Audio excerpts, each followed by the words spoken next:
ये एक सिलेंडर है, ये अपर सरफेस, ये lower surface, upper surface circular, ये है लोअर सरफेस और ये उसका corner surface. The pain which is breaking you now, that is the same pain which is making you the future king. Hello पायोन champions, आपके अपने प्यारे यूट्यूब चैनल पायोन एजुकेशन में आप सबका स्वागत है। हम लोग डिस्कस करने वाले हैं चैप्टर नंबर 1 क्लास 12 का लेक्चर नंबर 6, जिसमें हम लोग डिस्कशन क्या करेंगे, हम लोग डिस्कशन करेंगे गॉसेस लॉ के कुछ एप्लीकेशंस। ये लेक्चर चैप्टर का लास्ट लेक्चर होने वाला है। इस लेक्चर को देखने से पहले आपको मेरा विनती है कि सारा लेक्चर काइंडली देख के ये लेक्चर को देखने के लिए बैठे। तो देरी ना करते हुए शुरू करते हैं आज का लेक्चर। आज हमारे पास लेक्चर में क्या डिस्कशन करने के लिए है? आज हमारे पास डिस्कशन करने के लिए है एप्लीकेशन ऑफ गॉसेस लॉ। पहला एप्लीकेशन जो आता है वो होता है Coulomb's law from Gauss law, उसको हमने लास्ट लेक्चर में करवा रखा है। ये डिस्कशन में हम लोग क्या करेंगे, electric field due to an infinitely long charge wave. मतलब आप समझिए ये एक लॉन्ग चार्ज है जो कि इन्फिनिटली लॉन्ग है। कितना लॉन्ग है? इन्फिनिटली लॉन्ग, और जिसका कुछ जो सरफेस चार्ज डेंसिटी है, सॉरी जो लाइन चार्ज डेंसिटी है वो क्या है? लैम्बडा कूलम्ब पर मीटर। मतलब समझिए, late us consider a uniform long charge conductor जिसका लेंथ कुछ इन्फिनिटली लॉन्ग है और इसका कुछ यूनिफॉर्म लाइन चार्ज डेंसिटी क्या है? लैम्बडा। जिसमें हम लोग क्या पढ़ के आए थे? Lambda is equal to total charge by total length. ये पढ़ के आए थे लास्ट क्लासेस में। चलो, एक पॉइंट P है, एक पॉइंट क्या है? P है, जो कि एक पॉइंट बेटा P है जो कि इस लाइन चार्ज डेंसिटी से कुछ r डिस्टेंस पे है। कितने डिस्टेंस पे है? r डिस्टेंस पे। मान लो let us consider a uniform long charge, long infinitely long charge density lambda होगा। मान लीजिए एक कंडक्टर है जिसका चार्ज डेंसिटी लैम्बडा है और P यहां से कुछ r डिस्टेंस पे एक पॉइंट है, और हमारा क्या है इरादा? इस पॉइंट पे इलेक्ट्रिक फील्ड का वैल्यू जो है निकालना है। तो क्या करेंगे? तो पहले हम लोग गॉस लॉ अप्लाई करेंगे। गॉस लॉ अप्लाई करने के लिए हमें चाहिए क्या बेटा? Gaussian surface. गॉसियन सरफेस देखो करते हैं, we are considering a cylindrical Gaussian surface which is enclosing that, क्या? Enclosing that conductor. मतलब यहां पे हमने एक गॉसियन सरफेस इमेजिन किया जो कि इस कंडक्टर को अपने अंदर एनक्लोज कर रहा है, अपने अंदर रख रहा है। तो और उसका रेडियस क्या है? r है, वो P point on the surface है। अच्छा, तो एक सिलेंडर अगर बेटा लेंगे तो सिलेंडर का कितना सरफेस होंगे? एक सिलेंडर अगर ले लेंगे ऐसे डब्बा, मानिए सिलेंडर एक लेंगे तो सिलेंडर का कितना सरफेस लेंगे? एक ऊपर वाला होगा, एक लोअर वाला होगा, एक कॉर्नर सरफेस एरिया होगा, साइड वाला सरफेस एरिया होगा। ये समझ में आया कि नहीं आया? देखिए मैं आपको समझाता हूं, बढ़िया से समझाते हैं बेटा। देखिए ये मान लीजिए एक सिलेंडर है आपके पास। चलिए, ये एक सिलेंडर है, ये अपर सरफेस, ये lower surface, upper surface circular, ये है लोअर सरफेस और ये उसका कॉर्नर सरफेस। अब इसका अगर एरिया वेक्टर पूछेगा, ऊपर वाला सरफेस का जो एरिया वेक्टर होगा वो परपेंडिकुलर टू द प्लेन होगा, नीचे वाला सरफेस का भी परपेंडिकुलर टू द प्लेन होगा, और इस सरफेस का अगर एरिया वेक्टर पूछेगा तो आपको जिस पॉइंट पे निकालना होगा उस पॉइंट का आउटवर्ड होगा। इधर इधर इधर इधर इधर वैसे ही होगा। और इसी के बीचों बीच एक कंडक्टर है जिसमें कुछ चार्ज पॉजिटिव है, और पॉजिटिव चार्ज के लिए जो इलेक्ट्रिक फील्ड होते हैं वो होते हैं आउटवर्ड। मतलब इलेक्ट्रिक फील्ड का डायरेक्शन जो होगा ये कंडक्टर से अवे होगा। इसका मतलब इस पॉइंट पे इलेक्ट्रिक फील्ड कैसा होगा, और इस सरफेस पे भी इलेक्ट्रिक फील्ड कैसा होगा? ऐसा, और इस सरफेस पे भी इलेक्ट्रिक फील्ड ऐसा ही होंगे। ये हो गया आपके बेटा इलेक्ट्रिक फील्ड। ये सारे इलेक्ट्रिक फील्ड है येलो वाले। अब इधर मैं कोई एक छोटा सा सरफेस एज्यूम कर रहा हूं, सरफेस एरिया ds, जिसका एरिया वेक्टर उससे परपेंडिकुलर होगा, और ये हो गया आपका ds1।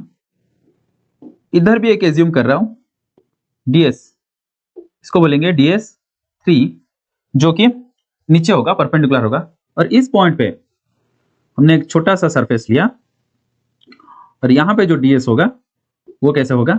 आउटवर्ड। तो जो टोटल फ्लक्स रहने वाला है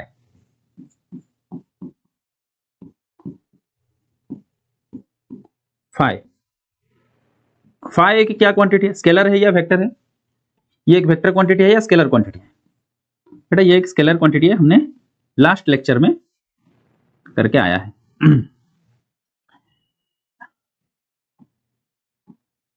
हाँ, ये हमने पढ़ के आया था पहले से ही, ठीक है। और इस चीज को हम लोग कैसे लिख रहे हैं? ds1 प्लस eds2 और प्लस eds3। चलो टोटल फ्लक्स को हमने 3 हिस्सों में तोड़ दिया। ऊपर वाला सरफेस इलेक्ट्रिक फील्ड इधर है, ये वाला इलेक्ट्रिक फील्ड है। इलेक्ट्रिक फील्ड और इसके बीच में कितना एंगल है बेटा?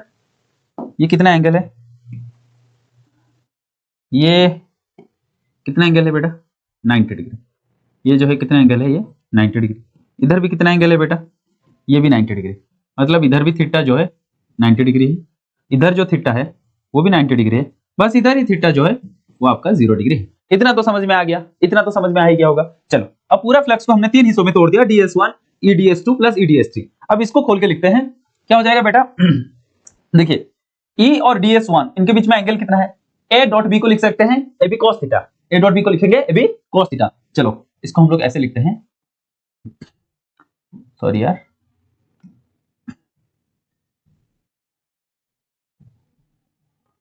इसको लिखेंगे ab cos थीटा, तो eds1 cos 90 degree plus eds2 क्या हो जाएगा? s2 लेंगे, ये s2 है बेटा, ये क्या है आपका? s2, s1 s2 s3, ds2 cos 0 degree और फिर e ds3 cos 90 डिग्री। और बेटा cos 90 डिग्री जो वैल्यू होता है वो 0 होता है, तो ये दो टर्म जो है गायब हो जाएंगे। ये जो दो टर्म गायब हो जाएंगे तो ये वाला टर्म जो है, और इधर cos 0 डिग्री का वैल्यू कितना होगा? 1। कितना होगा बेटा? 1। तो पूरा चीज को अगर सॉल्व करेंगे तो e आ जाएगा इंटीग्रेशन से बाहर, ये हो जाएगा ds2, और इसको थोड़ा सा सॉल्व करेंगे तो कितना होता है कर्व सरफेस एरिया? अगर पूरा सिलेंडर का लेंथ जो है हमने जितना लिया है, अगर इसको हम लोग L मानेंगे और ये जो है Q चार्ज को एनक्लोज कर रहा है, तो हम लोग क्या लिखेंगे? E into 2πr। मतलब कर्व सरफेस एरिया, मतलब ये मान लीजिए आपका सिलेंडर है, देखिए एक सर्किल होगा 2πr, ऊपर एक और सर्किल होगा 2πr, इसके ऊपर एक और सर्किल होगा 2πr, और कितने times? L times 2πr, 2πr plus 2πr plus 2πr, how many times? L times, तो 2πr इंटू L, ये हो जाएगा उसका कर्व सरफेस एरिया। तो ये हो गया 2πr।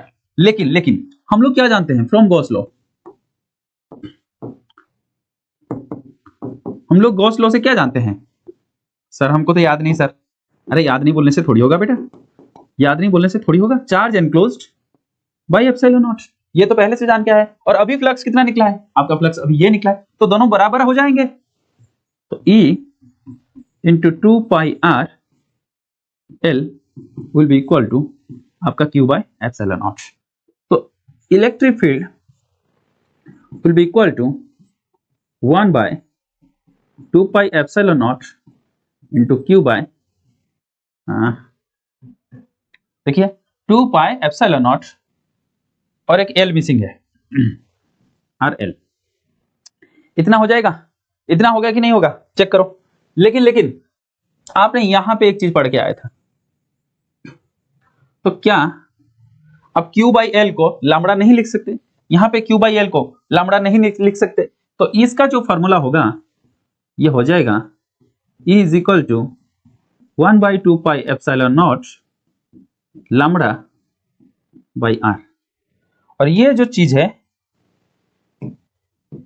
आपको बढ़िया से समझ में आना चाहिए।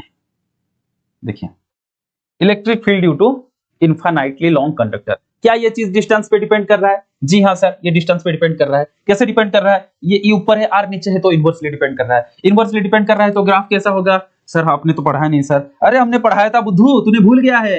इनवर्सली प्रोपोर्शनल टू R होता है, तो ग्राफ बेटा कुछ ऐसे होता है जो कि जाके रेक्टेंगुलर हाइपरबोला कहा जाता है, इनवर्सली प्रोपोर्शनल टू R। और यहाँ पे जब न्यूमेरिकल करोगे बेटा, आपको 1 बाई 2π एप्सिलॉन नॉट का वैल्यू का जरूरत पड़ेगा, जिसका वैल्यू हम 1 बाई 4π एप्सिलॉन नॉट से निकाल सकते हैं। 1 बाई 4π एप्सिलॉन नॉट का वैल्यू कितना था? 9 इंटू 10 टू द पावर 9, तो 1 बाई 2π एप्सिलॉन नॉट का वैल्यू कितना हो जाएगा बेटा? 2 into 9 into 10 to the power 9। ये तो समझ में आया होगा। देखो 1 by 4π epsilon naught 9 into 10 to the power 9 था, और यहाँ का 4 को हम लोग 2 इंटू 2 लिखेंगे और एक 2 उधर ले जाएंगे, तो ये 1 बाई 2π एप्सिलॉन नॉट हो जाएगा। ये हो गया सीधा आंसर, ये हो गया सीधा आंसर। चलो ये चीज समझ में आ गया है तो आगे चलते हैं। बोलो हाँ सर। आप नहीं बोलोगे फिर भी मैं आगे चलूंगा। देखो क्या है? Field due to uniformly charge infinitely plane sheet. क्या पढ़ेंगे बेटा अभी? Field due to infinitely charge plane sheet. सोचो सोच रहे हैं सर, क्या सोच रहे हो? कुछ मत सोचो, मैं जो बोल रहा हूँ वो सोचो। क्या? एक इन्फाइनाइटली प्लेन चार्ज सीट है, एक इन्फाइनाइटली प्लेन चार्ज मतलब एक सीट है, एक सीट मतलब पतला सा पेपर जैसा मानिए सीट है, और उसके ऊपर पूरा चारों तरफ जो है चार्ज जो है यूनिफॉर्मली स्प्रेड किया गया है, ठीक है। और इसमें कितने चार्ज स्प्रेड किया गया है? वी आर कंसीडरिंग थिन, पतला सा एक सीट है, उसमें चार्ज कितना स्प्रेड किया गया है? स्प्रेड किया गया है क्यू चार्ज। और इसका सरफेस एरिया क्या है? देखो, let us consider infinity plane charge sheet of uniform surface charge density sigma, और सिग्मा का जो वैल्यू होता है वो कितना होता है? क्यू बाई सरफेस एरिया, अगर ए होगा तो Q by A. Green colour का एक सरफेस सोचिए, इसके अंदर हमने plus Q charge uniformly spread किया है, प्लस क्यू होगा तो इसके वजह से जो इलेक्ट्रिक फील्ड होंगे वो आउटवर्ड होंगे, और अगर नेगेटिव चार्ज होता है तो इलेक्ट्रिक फील्ड इनवर्ड होते हैं, जिसके बारे में हम आगे जाके बात करेंगे। तो इसके वजह से इलेक्ट्रिक फील्ड जो होगा ये आउटवर्ड होगा। ये हमारा इलेक्ट्रिक फील्ड कैसा होगा बेटा, थोड़ा देखिए, इसके वजह से इलेक्ट्रिक फील्ड जो होंगे वो होंगे आउटवर्ड। चलो इधर भी इलेक्ट्रिक फील्ड, चलो ये तो समझ में आ गया होगा। अब कितने सरफेस है? एक पॉइंट पी है, एक पॉइंट पी है जो कि इस प्लेन से, ये प्लेन या तो आप इसको इंसुलेटेड थिन शीट मानिए, इंसुलेटेड थिन शीट, ठीक है, इंसुलेटेड थिन शीट है। इस शीट से पी पॉइंट एक आर डिस्टेंस पे है, कितने डिस्टेंस पे? आर डिस्टेंस पे, ठीक है। पी पॉइंट एक आर डिस्टेंस है, और हमने एक गॉसियन सरफेस लिया। कैसा सरफेस लिया?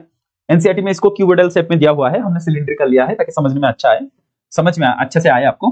तो इसका अगर सरफेस एरिया ए होगा, मान लीजिए ये आपका जो है ए है, ये आपका सरफेस एरिया जो है ए है, एरिया वेक्टर, और ये भी आपका एरिया वेक्टर, ये भी आउटवर्ड होगा। अब इलेक्ट्रिक फील्ड कैसा है? ये है इलेक्ट्रिक फील्ड, और इधर सरफेस का, इसका भी आउटवर्ड होगा इलेक्ट्रिक फील्ड। एक और एरिया है, अगर हम इस पे एक छोटा सा सरफेस एरिया लेंगे, इस चीज पे और सरफेस एरिया, इसका जो एरिया वेक्टर होगा वो ऐसे होगा, जो कि हमारा इलेक्ट्रिक फील्ड को कितना एंगल बनाएगा? ये ए, इसको ए डैश मानिए, ठीक है। ये दोनों सेम है, सिलेंडर है तो दोनों साइड का एरिया जो है वो सेम है, ए डैश मानिए। और क्या मुझे बता सकते हैं इन दोनों के बीच में एंगल कितना है, इलेक्ट्रिक फील्ड और एरिया के बीच में? 90 डिग्री, और 90 डिग्री होगा तो cos 90 डिग्री क्या हो जाएगा? 0 हो जाएगा। तो जो टोटल फ्लक्स कंट्रीब्यूट होंगे तो ये इन दो फेस के वजह से होंगे, कर्व सरफेस एरिया की वजह से। मतलब सिलेंडर ऐसा है, सिलेंडर ऐसा है, इधर का एरिया इस तरफ, इसका इलेक्ट्रिक फील्ड इस तरफ, इधर का एरिया इस तरफ, इसका इलेक्ट्रिक फील्ड इस तरफ, इधर का एरिया इस तरफ और इलेक्ट्रिक फील्ड इस तरफ। तो इलेक्ट्रिक फील्ड और एरिया के बीच में जो है 90 डिग्री है आपका, इसीलिए इन दोनों के बीच में, इन दोनों के, ये जो ये इलेक्ट्रिक फील्ड और ये एरिया, इन दोनों की वजह से जो cos 90 डिग्री होगा वो 0 होगा। मतलब कर्व सरफेस एरिया जो है कंट्रीब्यूट नहीं करेगा टोटल फ्लक्स को। तो हम लोग टोटल फ्लक्स निकालेंगे ऐसे, total flux phi e will be equal to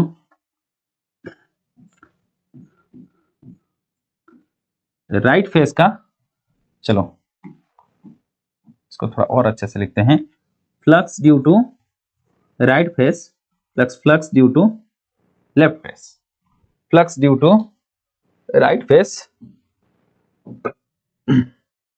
flux due to left face. और राइट फेस का फ्लक्स कितना हो जाएगा? एरिया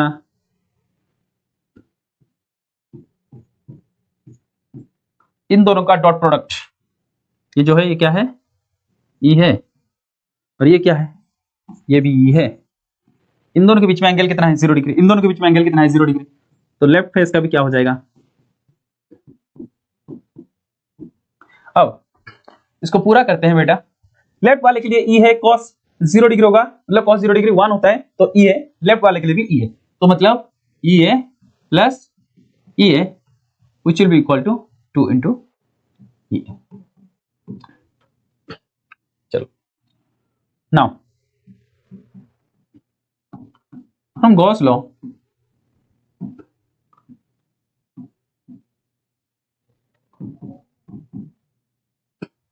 पूरा फ्लक्स जो होगा वो कितना हो जाएगा बेटा?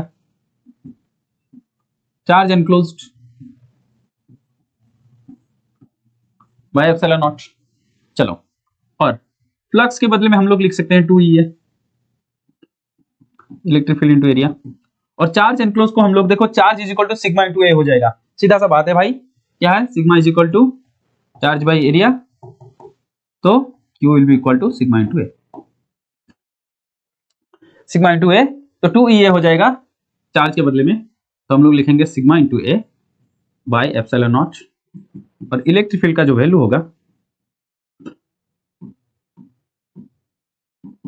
वो हो जाएगा sigma by A two epsilon naught A. क्या हम लोग ए को कैंसिल कर सकते हैं? क्या हम लोग ए को कैंसिल कर सकते हैं? ए कैंसिल हो जाएगा, तो इलेक्ट्रिक फील्ड का जो वैल्यू आएगा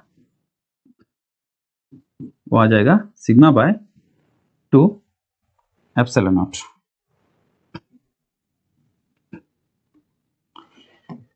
ये हो गया, देखिए E is equal to sigma by 2 epsilon naught, और एप्सिलॉन नॉट का वैल्यू कितना है आपको याद दिला दे, एप्सिलॉन नॉट का वैल्यू कितना है, 8.85 10 टू द पावर -12, और क्या हो जाएगा coulomb square newton inverse metre square inverse, इतना हो जाएगा। और एक चीज 1 बाय एप्सिलॉन नॉट, इसका भी कुछ वैल्यू बताए थे, 1129 शायद 10 टू द पावर 12, एसआई में लेना है, एसआई में जब कैलकुलेट कर रहे हो तो इतना वैल्यू लेके सॉल्व कर दो, ये भी बताए थे पिछले लेक्चर में, ठीक है। तो ये सारा चीज हो गया, लेकिन जब इसी चीज को आप लोग वेक्टर में लिखने के लिए चाहेंगे, क्या लिखेंगे, लिखेंगे E vector is equal to sigma by 2 epsilon naught, और एक लिखेंगे एन कैप। ये एन कैप भाई साहब होता क्या है, एन कैप होता क्या है, एन कैप होता क्या है,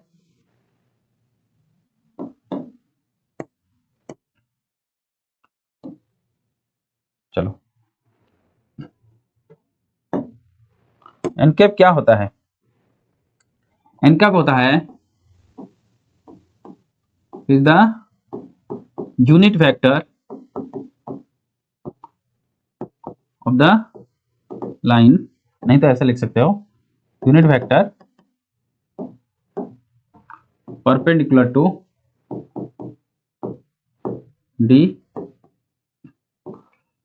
टू परपेंडिकुलर टू प्लेन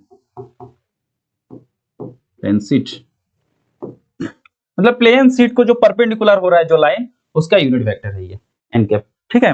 और देखिए इसमें क्या होता है, दो तीन चीज याद रख सकते हैं, जैसे अगर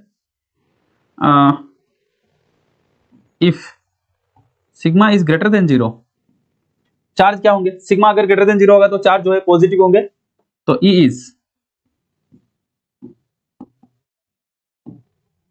away from the surface, away from the sheet,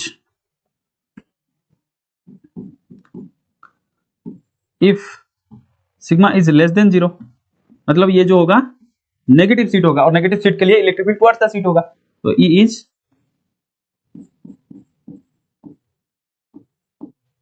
towards the seat, ये चीज याद रखिए। और ये जो हम लोग बात कर रहे हैं, ये जो फॉर्मूला हम लोग किए हैं, ये किसके लिए है, थिन इंसुलेटर शीट। जब थिन इंसुलेटर के लिए ये हो रहा है, जब हम लोग थिक कंडक्टर लेंगे, नहीं तो कंडक्टिंग शीट लेंगे, तब क्या हो जाएगा, फॉर कंडक्टिंग शीट में जो है, जो भी आप लोग इधर चार्ज डालेंगे, जो भी आप लोग इधर चार्ज डालेंगे वो दो तरफ स्प्रेड हो जाएगा, एंड ये दो तरफ स्प्रेड होके इधर को भी सिग्मा मेंटेन करेगा और इस साइड में भी सिग्मा मेंटेन करेगा, जिसके वजह से जो चार्ज एनक्लोज का वैल्यू आएगा, वो आएगा 2 सिग्मा इंटू ए। क्या आएगा, 2 सिग्मा इंटू ए आएगा, और आपका जो फ्लक्स आएगा, फ्लक्स कितना आएगा, 2E आएगा, इधर को E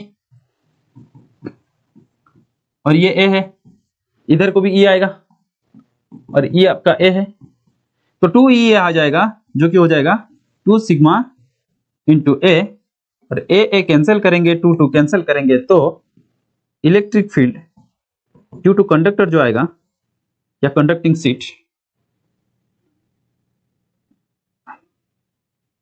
सॉरी, कुछ तो गड़बड़ किया हूं। कुछ नहीं गड़बड़ किया। वो आएगा सिग्मा, चलिए कुछ तो गड़बड़ हुआ है।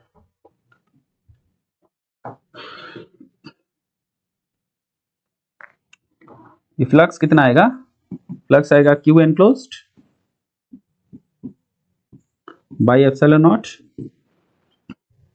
इतना आएगा, और ये कितना आएगा 2 सिग्मा ए,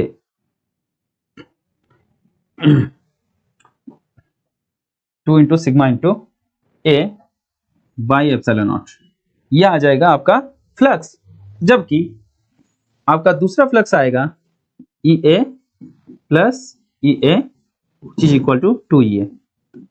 अब अगर दोनों चीज को आप लोग कंपेयर करेंगे, इसको मान लीजिए इक्वेशन 1 देंगे, इसको मान लीजिए इक्वेशन 2 देंगे, तो दोनों को अगर इक्वेट करेंगे तो 2 E A is equal to 2 sigma A by epsilon naught, तो आप लोग अभी ए को कैंसिल कीजिए, 2 को कैंसिल कीजिए, जो कि आपका आएगा E is equal to sigma by epsilon naught. और ये किसके लिए बेटा, ये कंडक्टर के लिए, कंडक्टिंग शीट के लिए सिग्मा बाय एप्सिलॉन नॉट होता है, जबकि नॉन कंडक्टिंग शीट के लिए क्या होता है बेटा, वो नॉन कंडक्टिंग के लिए सिग्मा बाय 2 एप्सिलॉन नॉट होता है, और कंडक्टिंग शीट के लिए क्या होता है, सिग्मा बाय एप्सिलॉन नॉट होता है। कंडक्टिंग में 2 इसलिए कैंसिल हो जाएगा क्योंकि सिग्मा जो है 2 सिग्मा हो जाएगा, इधर भी एक सिग्मा, इधर भी एक सिग्मा, 2 सीट होगा। नहीं तो थिक के लिए ये एक चीज हो जाता है, क्योंकि इंसुलेटर में एक साइड में आप चार्ज फेंकेंगे तो दूसरी तरफ चार्ज जो है नहीं जाता है स्प्रेड होकर, लेकिन कंडक्टर में एक साइड में चार्ज फेंकेंगे तो दूसरी तरफ चला जाएगा, जिसकी वजह से ये इक्वल चार्ज डेंसिटी मेंटेन करेगा बोथ साइड में, जिसकी वजह से आपका 2 सिग्मा इधर आ जाएगा। चलिए इसी चीज का एक और एप्लीकेशन देखिए, जो कि आपको जाके कैपेसिटर में देखने वाला है। आपके पास for 2 oppositely charge plane sheet है, जिसमें आपका क्या हुआ है, जिसमें एक ये है एक पॉजिटिव प्लेन शीट और ये है एक नेगेटिव प्लेन शीट। हमने एक यहाँ पे आर वेक्टर चूज किया है, क्या चूज किया है बेटा, आर वेक्टर, जिसका डायरेक्शन जो है, आर वेक्टर नहीं तो आर कैप लिखो इसको, जिसका डायरेक्शन लेफ्ट टू राइट है। क्या है उसका डायरेक्शन, लेफ्ट टू राइट। अब ये एक पॉजिटिव चार्ज है जिसका चार्ज डेंसिटी है सिग्मा, और ये एक नेगेटिव चार्ज है जिसका चार्ज डेंसिटी है माइनस सिग्मा। ये चीज को हमको समझना है, ये है सिग्मा और ये है माइनस सिग्मा। इसमें जितने चार्ज स्प्रेड किया गया है, इसमें उतना ही चार्ज स्प्रेड किया गया है, लेकिन ऑपोजिट साइन के। तो हमारे पास 3 रीजन है। एक रीजन हमने ये चीज चूज किया, रीजन 1, और फिर रीजन 2, और फिर रीजन 3।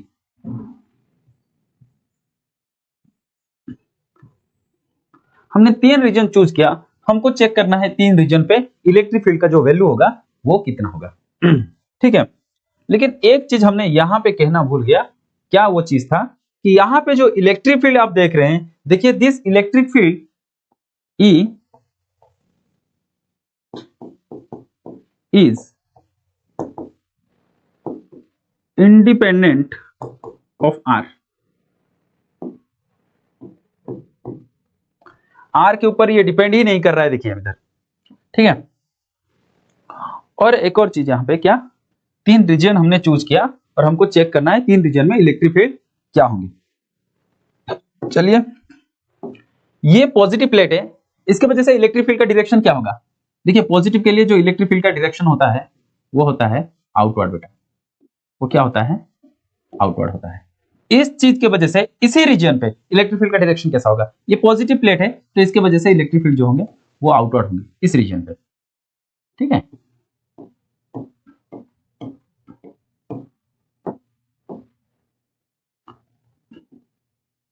और इधर ये भी अवे फ्रॉम द प्लेन होंगे।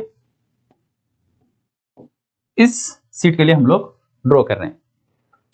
अभी आपके पास एक ग्रीन वाला प्लेट है, तो इसके वजह से इलेक्ट्रिक फील्ड कैसा होगा। देखिए ये नेगेटिव प्लेट है तो towards the plate, towards the plate, इधर भी टुवर्ड्स द प्लेट और इधर भी टुवर्ड्स द प्लेट। तो सारा चीज देखिए यहीं से क्लियर हो जाएगा बेटा, यहीं से ही क्लियर हो जाएगा चीजें। टुवर्ड्स द प्लेट होंगे, इधर भी टुवर्ड्स द प्लेट होंगे, इधर से टुवर्ड्स द प्लेट होंगे, इधर भी टुवर्ड्स द प्लेट, इधर भी टुवर्ड्स द प्लेट, इधर भी towards the plate, towards the plate, towards the plate. अब हमारे पास 3 रीजन है, हमको 3 रीजन में जो है इलेक्ट्रिक फील्ड जो है निकालना है। देखिए पहले केस आता है इन रीजन 1, जब इलेक्ट्रिक फील्ड एलोंग आर है, मतलब एलोंग दिस ब्लू लाइन, हम लोग उसको पॉजिटिव लिखेंगे, और जब electric field opposite to r है हम उसको नेगेटिव लिखेंगे। हमने ये कन्वेंशन लेके चला, क्योंकि हमने चार्ज के हिसाब से इलेक्ट्रिक फील्ड का डायरेक्शन जो है दे दिया है। अब आर के हिसाब से हम लोग लिखेंगे। जैसे इन रीजन 1 इसको मानिए आप प्लेट 1 मानिए और इसको मानिए प्लेट 2। तो रीजन 1 पे जो इलेक्ट्रिक फील्ड होगा E1 वो क्या होगा, वो होगा सिग्मा बाय, देखिए इसका जो इलेक्ट्रिक फील्ड है इसका डायरेक्शन किधर है, टुवर्ड्स लेफ्ट, रेड वाला, तो which is opposite to our R cap, तो हम लोग उसको माइनस में लिखेंगे, मतलब minus sigma by 2 epsilon naught into are cap, मतलब with respect to R cap जो इलेक्ट्रिक फील्ड E1 है वो अपोजिट में है, मतलब टुवर्ड्स लेफ्ट। और E2 का वैल्यू क्या हो जाएगा, क्या हो जाएगा बताइए, टुवर्ड्स राइट है, ग्रीन कलर जो है टुवर्ड्स राइट है, तो इसका जो वैल्यू हो जाएगा क्या हो जाएगा, पॉजिटिव, मतलब sigma by 2 epsilon naught into are cap. आप ये मत भूलिएगा कि नेगेटिव है पॉजिटिव है, देखो नेगेटिव पॉजिटिव के हिसाब से ही तो डायरेक्शन लिया गया है, उसके बाद हम लोग आर के साथ उसको कंपेयर कर रहे हैं। तो total electric field in region 1 कितना हो जाएगा, दोनों को ऐड कर दे रहे हैं। देखिए ये जितना पॉजिटिव है ये उतना ही नेगेटिव है, दोनों को ऐड करेंगे तो 0 हो जाएगा। तो अपोजिट प्लेन में इस साइड में क्या हो गया, 0। अब चलते हैं इन रीजन 2।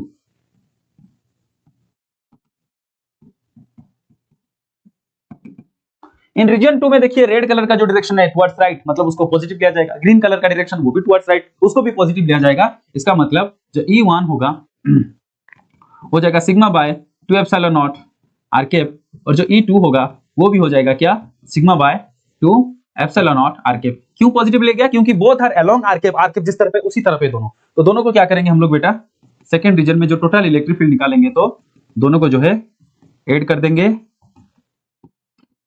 तो ऐड करके देखिए क्या हो रहा है, sigma by 2 epsilon naught r cap plus sigma by 2 epsilon naught r cap, दोनों एक ही चीज है, तो मतलब क्या हो जाएगा 2 sigma by 2 epsilon naught r cap, और 2 कैंसिल हो जाएगा तो 2 कैंसिल हो जाएगा तो हो जाएगा sigma by epsilon naught r cap.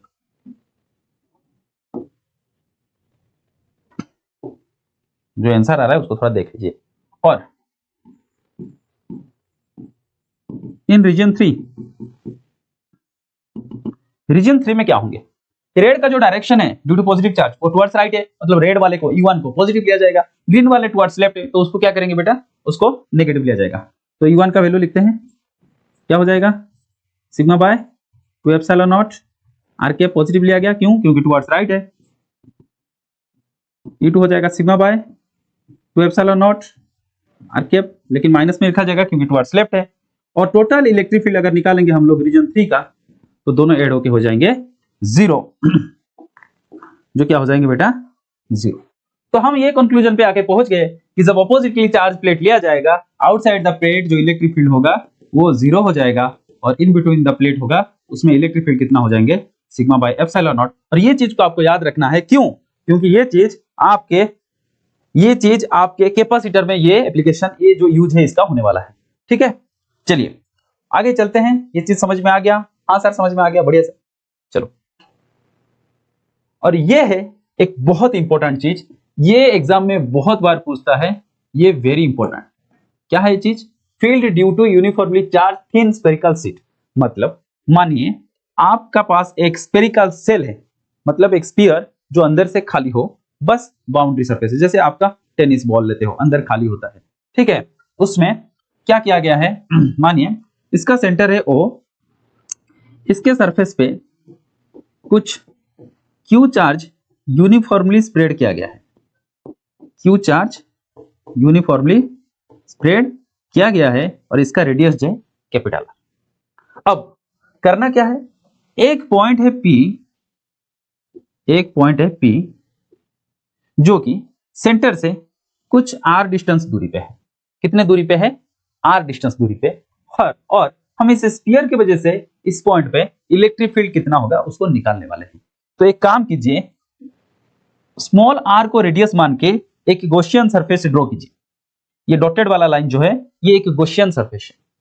देखिए जो स्फीयर है इसके वजह से जो इलेक्ट्रिक फील्ड होने वाले हैं बेटा, जो इलेक्ट्रिक फील्ड इसके वजह से होने वाले हैं, ये जो होगा ये आउटवर्ड होगा। ये क्या होगा बेटा? आउटवर्ड होगा। उसके साथ मतलब अगर स्फीयर से आप इक्वल डिस्टेंस पे किधर भी इलेक्ट्रिक फील्ड मेजर करेंगे, आपको जो वैल्यू होगा इलेक्ट्रिक फील्ड का वो इक्वल मिलने वाले हैं। मतलब स्फीयर से r डिस्टेंस पे 10 मीटर पे जितना फील्ड होगा, इस बाउंड्री से 10 मीटर पे भी उतना इलेक्ट्रिक फील्ड होगा, यहां से भी 10 मीटर पे, यहां से भी 10 मीटर पे, यहां पे भी 10 मीटर पे, हर जगह इलेक्ट्रिक फील्ड का जो वैल्यू होगा इक्वल होगा। इसीलिए हम लोग इसको कहते हैं electric field produced by a point charge और spherical shell is spherically symmetric. क्या बोलते हैं उसको? Spherically symmetric. अब इस पॉइंट पे हमने गॉस लॉ ले लिया है। अब इस पॉइंट पे हम लोग को फ्लक्स निकालना है। So when P lies outside the sphere, मतलब जो स्मॉल r है that is greater than capital R, मतलब स्मॉल r जो है वो कैपिटल R से बड़ा है, मतलब P जो है आउटसाइड द स्फीयर है, तब हम लोग फ्लक्स कैसे निकालेंगे? Flux will be equal to phi will be equal to E dot del S। अब यहां पे एक छोटा सा डेल S मानेंगे, ठीक है, जिसका डायरेक्शन किधर होगा? आउटवर्ड होगा। और ई इलेक्ट्रिक फील्ड का भी डायरेक्शन किधर है? आउटवर्ड है। इनके बीच में एंगल कितना है? 0 डिग्री है। cos 0 डिग्री कितना होता है सर? 0 होता है सर। 90 होता है सर? 0 होता है सर। कौन सा सही है? 0 होता है। ठीक है, तो हम लोग इसको लिखते हैं इलेक्ट्रिक फील्ड और ds और cos 0 डिग्री, cos 0 डिग्री। चलो, और cos 0 डिग्री कितना होता है बेटा? 1 होता है। चलो, अब इलेक्ट्रिक फील्ड आ जाएगा बाहर, ds का हो जाएगा सरफेस इंटीग्रल, और सेल का सरफेस इंटीग्रल का मतलब क्या? उसका टोटल सरफेस एरिया। और स्फीयर का टोटल सरफेस एरिया कितना है? याद करो, क्लास 9 में पढ़े थे। याद आ रहा है? नहीं आ रहा है? चलो हम याद कराते हैं। टोटल सरफेस एरिया जो होगा 4 पाई r स्क्वायर। अगर इसका रेडियस कैपिटल R है तो इसका टोटल सरफेस एरिया हो जाएगा 4 पाई r स्क्वायर। अब मत भूल जाना बेटा, वरना एग्जाम में याद नहीं आएंगे। लेकिन from Gauss law,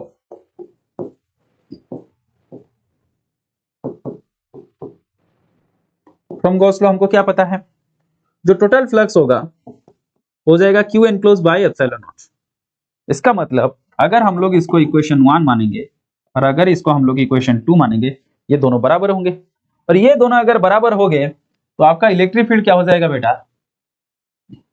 outside the sphere 4 pi r square will be equal to Q by epsilon naught. तो इलेक्ट्रिक फील्ड आउटसाइड हम लोग इसको लिख रहे हैं will be equal to 1 by 4 pi epsilon naught. Sorry, कहीं पे तो गलती किया है मैंने। गलती कहां हुआ है? गलती यहां पे हुआ है। और गलती कहां पे हुआ है?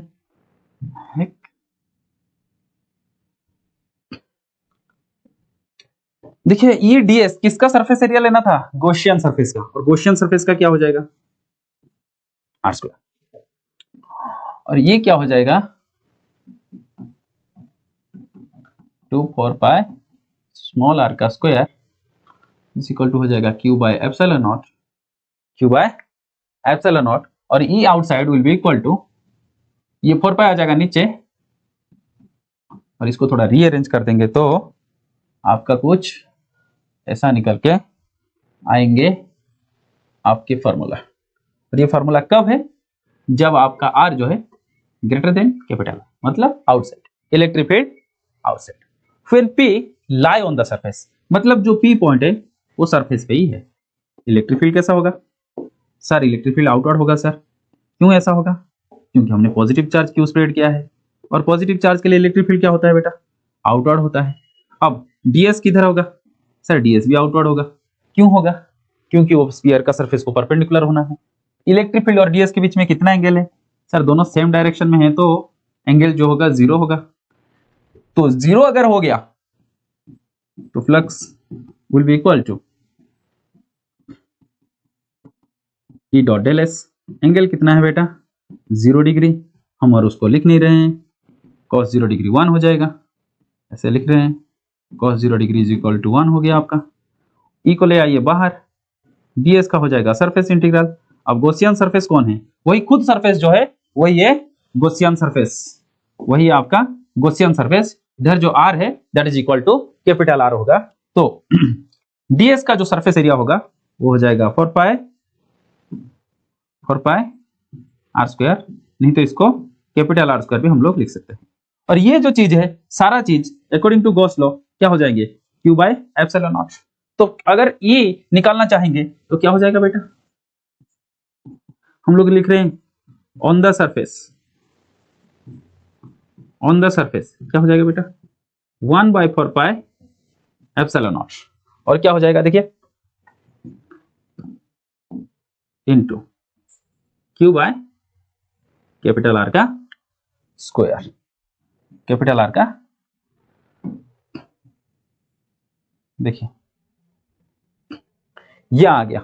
जितने सारा बॉक्सेस में लिख रहा हूं ना बेटा, जितना बॉक्स बना रहा हूं, ये बॉक्सेस अगर रख लिए ना बेटा, चैप्टर आधा समझ में वहीं पे आ जाएंगे, क्योंकि न्यूमेरिकल सीधा सीधा डालता है इसमें।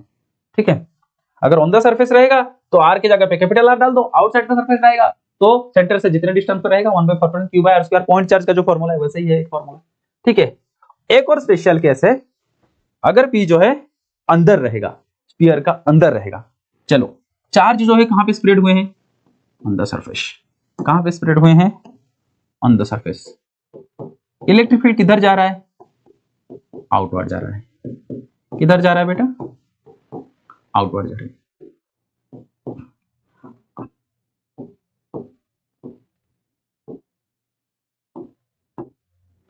चलो, ये रेड वाला हमारा कैपिटल R है और ये हमारा स्मॉल r है, और P पॉइंट यहाँ पे, P पॉइंट जो है वो यहाँ पे है, P पॉइंट।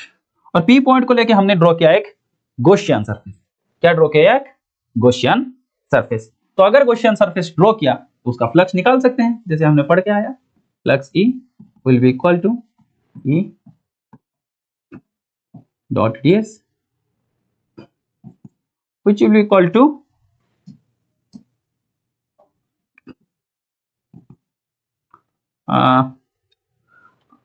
अब इलेक्ट्रिक फील्ड तो अंदर की तरफ है नहीं, इलेक्ट्रिक फील्ड तो अंदर की तरफ है नहीं, लेकिन अगर होता भी इस पॉइंट पे तो ये पॉजिटिव चार्ज है और इसकी वजह से इलेक्ट्रिक फील्ड आउटवर्ड होता, मतलब इलेक्ट्रिक फील्ड का जो डायरेक्शन है ऐसे होता और ds का जो डायरेक्शन है वो ऐसे होता, आउटवर्ड होता।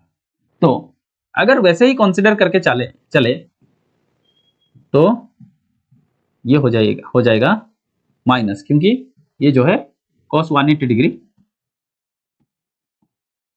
ऐसे तो नहीं होना चाहिए लेकिन चलिए, और cos 180 डिग्री -1 होता है। तो E जो है इतना मान के चलिए, इससे कुछ फर्क नहीं पड़ता, ये माइनस साइन से, बस डेरिवेशन के लिए लिख रहा हूं। ठीक है, लेकिन फ्रॉम गॉस लॉ हमने क्या पढ़ के आया?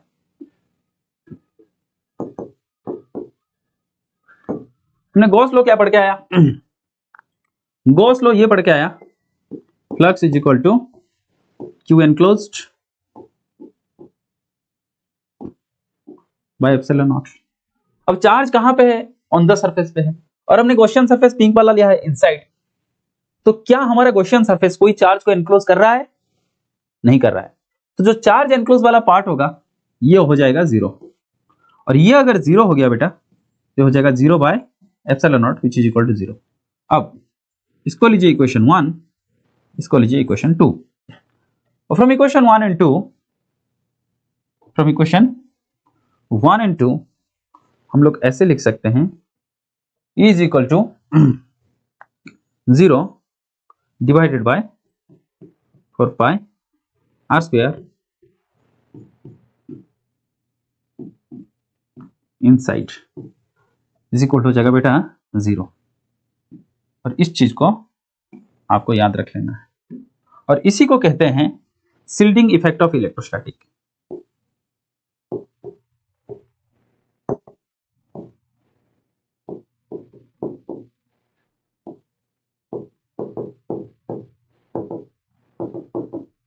शिल्डिंग इफेक्ट ऑफ इलेक्ट्रोस्टैटिक मतलब, अगर आप कार के अंदर बैठे हुए हैं, कार का डोर चारों तरफ से ऑफ है, आप कार का कोई मेटल बॉडी को टच नहीं कर रहे हैं।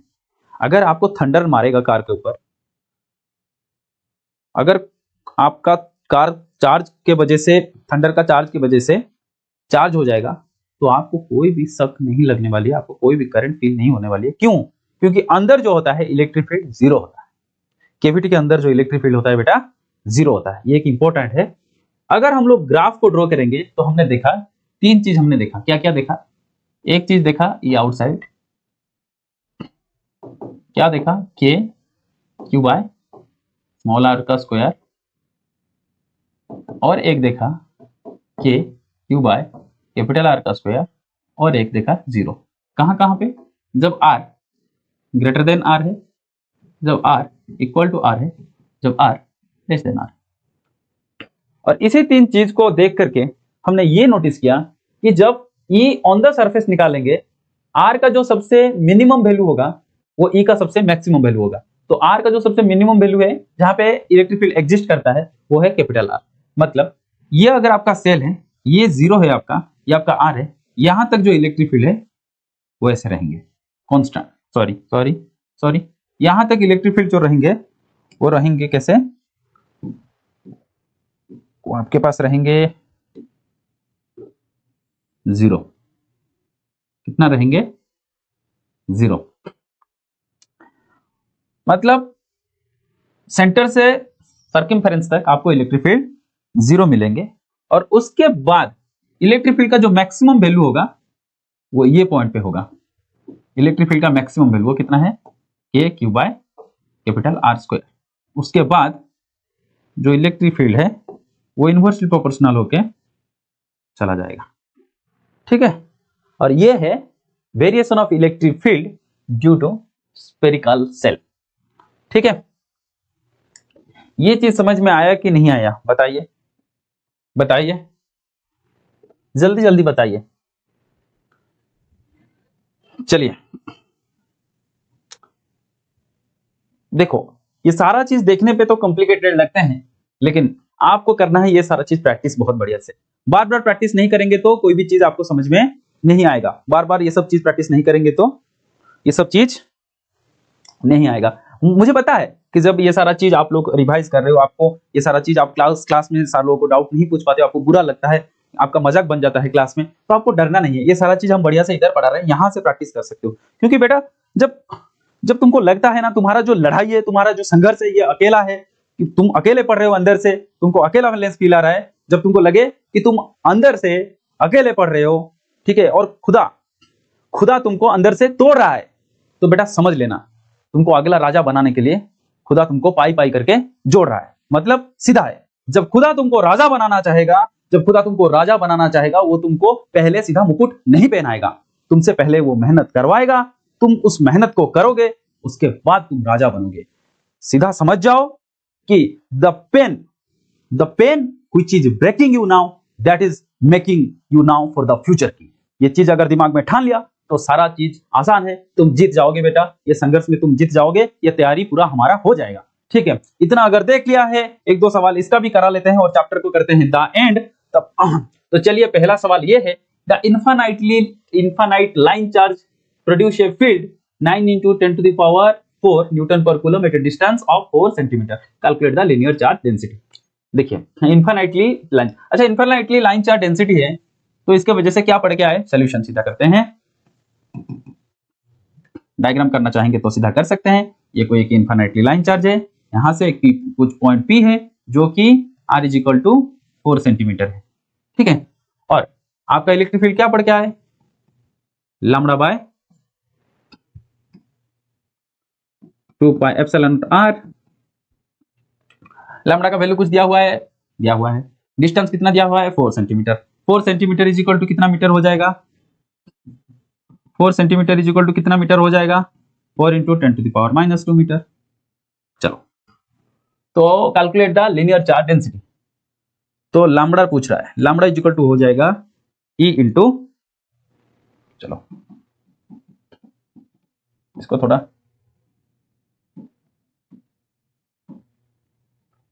सॉल्व कर लेते हैं इधर ही। E का वैल्यू दिया हुआ है 9 × 10⁴ और लैम्बडा और 2 पाई एप्सिलॉन नॉट का वैल्यू कितना बताया था हमने, 9 into 2 into 10 to the power -9, -9 है क्या, 9 इंटू 10 टू द पावर 9। क्या हमने वहां पे गलत बता दिया बेटा, क्या हमने वहां पे तुमको गलत बता दिया, नहीं सही बताया। चलो lambda into 9 into 2 into 10 to the power 9 और इसके बाद आर, आर का वैल्यू कितना है, आर का वैल्यू है 4 इंटू 10 टू द पावर -2। ठीक है, और इस चीज को करते हैं solve. Lambda will be equal to 9 into 10 to the power 4 into 4 into 10 to the power -2 divided by 9 into 2 into 10 to the power 9। चलो 9 के साथ 9 हो गया कैंसिल, 4 के साथ 2 हो गया कैंसिल और ये बचेगा 2।